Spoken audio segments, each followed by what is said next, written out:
3বার এই পর্যন্ত ওনারা 7-8 বার এখানে এসেছেন, তারপরে আমাদেরকে বলতেছেন এই জায়গা অধিগ্রহণ করা হবে।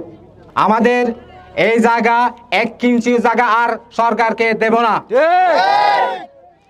যদি জায়গার দরকার হয় তাহলে এই ক্যান্সার থেকে রক্ষা করতে হবে। ওই ক্যান্সারের জায়গায় অনেক জায়গা পড়ে রয়েছে।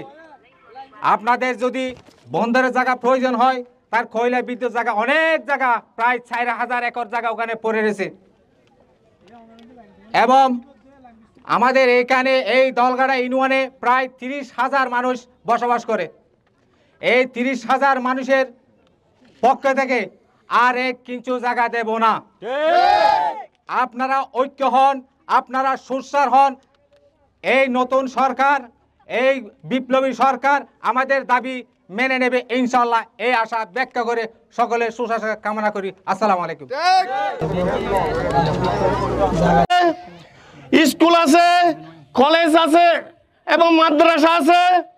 আমরা এই মাদ্রাসা, স্কুল, আমাদের বসতভিটা আমরা দেব না।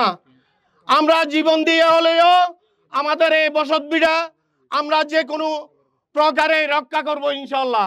এই বলে আমি আমার বাড়ির তথাপি আমাদের মাতৃভূমিকে রক্ষার এই আন্দোলনে এ পর্যায়ে কথা বলার জন্য অনুরোধ করছি।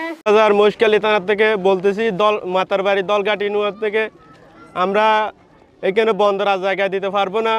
এখন আমরা যে জায়গাগুলো দিছি পজেটে, আবার এখানে আমাদের ওষুধ বসত বাড়ি ওষুধ করতে পারবেন না।